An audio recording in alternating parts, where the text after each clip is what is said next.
ஆண்டவராக இயேசு கிறிஸ்துவின் நாமத்தினாலே இந்த காலவேளை உங்களை அன்போடு வாழ்த்துகிறோம், வரவேற்கிறோம். இந்த பரிசுத்த ஓய்வு நாளின் காலவேளை கர்த்தர் மறுபடியுமாய் உங்களிடத்திலே பேச அவர் ஆயத்தமுள்ளவராயிருக்கார். இன்றைக்கும் நாம் தியானிக்கிற தேவ வார்த்தை சகரியா தீர்க்க தரிசன புஸ்தகம் 6வது அதிகாரம் 15வது வசனம். தூரத்தில் உள்ளவர்கள் வந்து கர்த்தருடைய ஆலயத்தை கூட இருந்து கட்டுவார்கள். அப்பொழுது சேனைகளின் கர்த்தர் என்னை உங்களிடத்துக்கு அனுப்பினார் என்று அறிந்து கொள்வீர்கள்.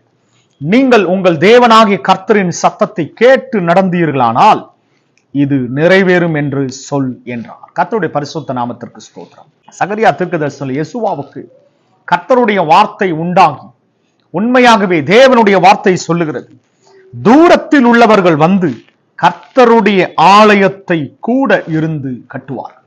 இந்த பரிசுத்த ஓய்வு நாளிலே பாருங்க, கர்த்தருடைய ஆலயத்திற்கு, தேவனுடைய சமூகத்திற்கு தூரமாய் கர்த்தரை அறியாத பிள்ளைகள், கர்த்தரை யார் என்று, இயேசு யார் என்று தெரியாதவர்கள், உண்மையாகவே கர்த்தரை விட்டு தூரம் போனவர்கள், கர்த்தர் யார் என்று தெரியாமல் தூரத்தில் இருக்கிறவர்கள் எல்லோருமே தூரத்தில் உள்ளவர்கள் வந்து கர்த்தருடைய ஆலயத்தை கூட இருந்து கட்டுவார்கள். அல்லேலூயா. அருமையான தேவ பிள்ளைகளே, இது கைகளினால் கட்டப்படுகிற ஒரு கட்டடம் மாத்திரம் அல்ல.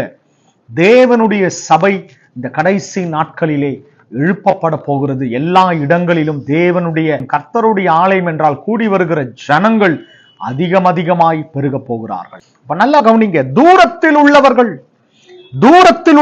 வந்து கர்த்தருடைய ஆலயத்தை அவர்கள் கூட இருந்து கட்டுவார்கள். நிச்சயமாகவே தேவ பிள்ளைகளே, கர்த்தருடைய ஆலயம் என்றால் அது ஆண்டவராக இயேசு கிறிஸ்துவின் ஒரு சபை என்றால் இயேசு கிறிஸ்துவினுடைய சரீரம் தான் சபை. உண்மையாகவே இந்த பரிசுத்த ஓய்வு நாளின் காலவேளை கர்த்தர் ஆலயத்தை குறித்து சொல்லுகிற காரியத்தில் உண்மையாகவே கர்த்தருடைய சபைக்கு தூரமாய் இருக்கிறவர்களும் தேவனுடைய சபைக்கு சமீபமாய் வந்து காரியங்களை அவர்கள் நடப்பிக்க போகிறார்கள். கர்த்தர் இதை சொல்லி இருக்கிறார், தீர்க்க தரிசனமாய் சொல்லி இருக்கிறார். இந்த காரியங்கள் அது சீக்கிரத்திலே நிறைவேற போகிறது. அப்ப நல்லா கவனிங்க. அப்ப கர்த்தருடைய வார்த்தை சொல்லுகிறது, நீங்கள் உங்கள் தேவனாகிய கர்த்தரின் சத்தத்தை கேட்டு நடந்தீர்களானால் இது நிறைவேறும் என்று சொல் என்றார். அல்லேலூயா. அப்ப நாம் தேவனுடைய பிள்ளைகளாகிய, கர்த்தருடைய பிள்ளைகளாகிய நாம் கர்த்தருடைய சத்தத்துக்கு செவி கொடுக்கிறவர்களாய் காணப்பட வேண்டும். நீங்கள் உங்கள் தேவனாகிய கர்த்தரின் சத்தத்தை கேட்டு நடந்தீர்களானால் இது நிறைவேறும் என்று சொல் என்றார். இந்த காரியம் எப்படிங்க நிறைவேறும்? நாம் தேவனுடைய பிள்ளைகளாகி நாம் கர்த்தருடைய சத்தத்துக்கு கீழ்ப்படிந்து அந்த கர்த்தருடைய சத்தத்தை கேட்டு நடப்போம் என்று சொன்னார். இந்த காரியங்கள் தூரத்திலே கர்த்தருடைய சபைக்கு தூரமாயிருக்கிற பிள்ளைகளும், கர்த்தருடைய சபை விட்டு தூரம் போன பிள்ளைகளும் தேவனுடைய சமூகத்திற்கு அருகிலே கர்த்தருடைய சபைக்குள்ளே கர்த்தர் கொண்டு வருவார். அல்லேலூயா. ஆண்டவராகிய இயேசு கிறிஸ்து சொல்லும் பொழுது கூட இப்படி சொல்றார், இந்த மந்தையில் இல்லாத வேற ஆடுகளும் எனக்கு உண்டு. அப்ப நிச்சயமாகவே அந்த ஆடுகள் எப்படிப்பட்டது? மந்தை என்னன்னு தெரியாது, மந்தைக்குள்ள என்ன நடக்குதுன்னு தெரியாது, மந்தைக்குள்ள என்ன ஆகாரம் கொடுக்குறாங்க எதுவுமே தெரியாது.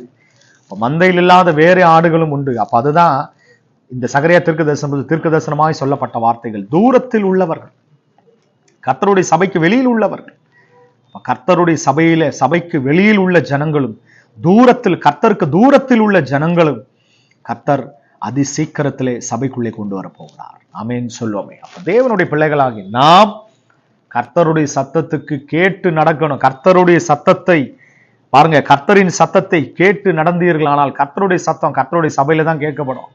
கர்த்தருடைய சபைக்கு போவோம், அவருடைய வார்த்தைக்கு செவி கொடுப்போம், பரிசுத்த ஓய்வு நாளை பரிசுத்தமாய் ஆசரிப்போம், தேவனுடைய நாமத்திற்கு மகிமையாக கீழ்ப்படிந்து நடப்போம்.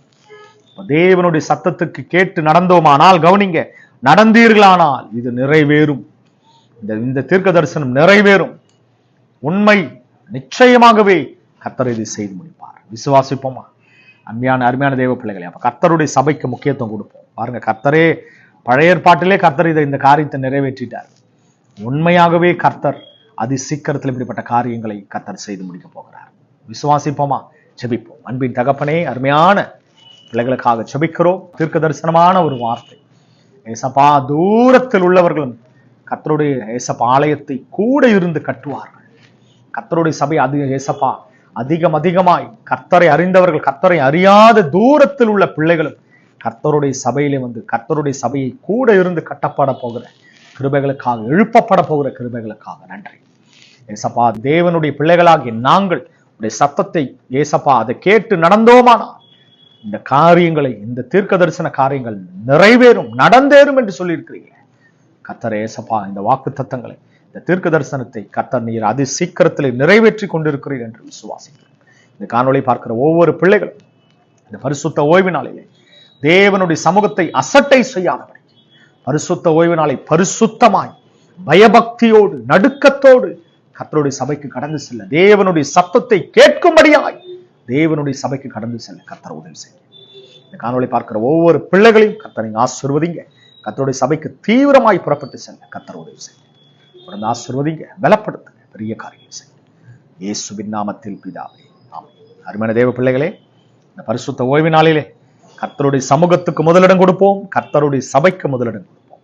தேவனுடைய ராஜ்யத்தை தேடுவோம், அப்பொழுது இவைகள் எல்லாம் உங்களுக்கு கூட கொடுக்கும். தேவனுடைய சமூகத்தை நாடுவோம், கர்த்தருடைய சபைக்கு முதலிடம் கொடுத்து கர்த்தருடைய சபை கடந்து செல்வோம். கர்த்தருக்குள் நிலைத்திருப்போம், கர்த்தருக்குள் பலப்படுவோம். God bless you. ஆமென்.